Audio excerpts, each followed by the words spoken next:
Çıktım akıl yaşta dağlar seyrine. Axı çok gelmişdim şerle xeyrine. Gezme oldu qəmlərimin xeyrine. Ağlar ana gördüm bulaq başında. Feryat sesi gözlerimi bağladı. Nalə çekti ürəyimi dağladı. Axan qanım damarımda çağladı. Ağlar ana gördüm bulaq başında. Bir eli kenardan durup bakırdı. Sanki gözlerinden leysan akırdı. Görenleri yandırırdı, yakırdı. Ağlar ana gördüm bulak başında. Bir eli kenardan durup bakırdı. Sanki gözlerinden leysan akırdı. Görenleri yandırırdı, yakırdı. Ağlar ana gördüm bulak başında.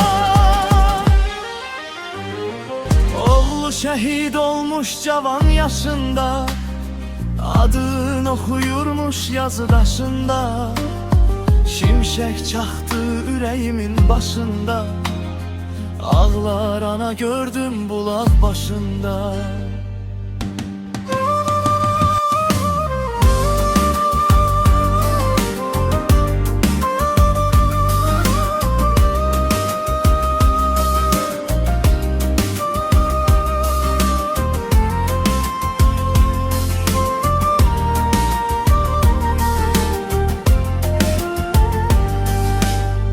Gözyaşları üstə alova döndü.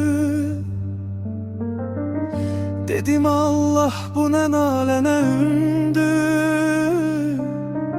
Səda gəldi bu bir bağlı düğümdü.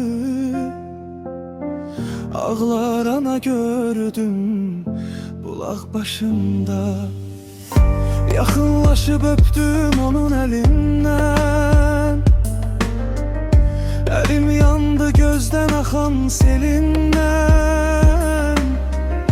Yazık bala sözü çıktı dilinden. Ağlar ana gördüm bulak başında.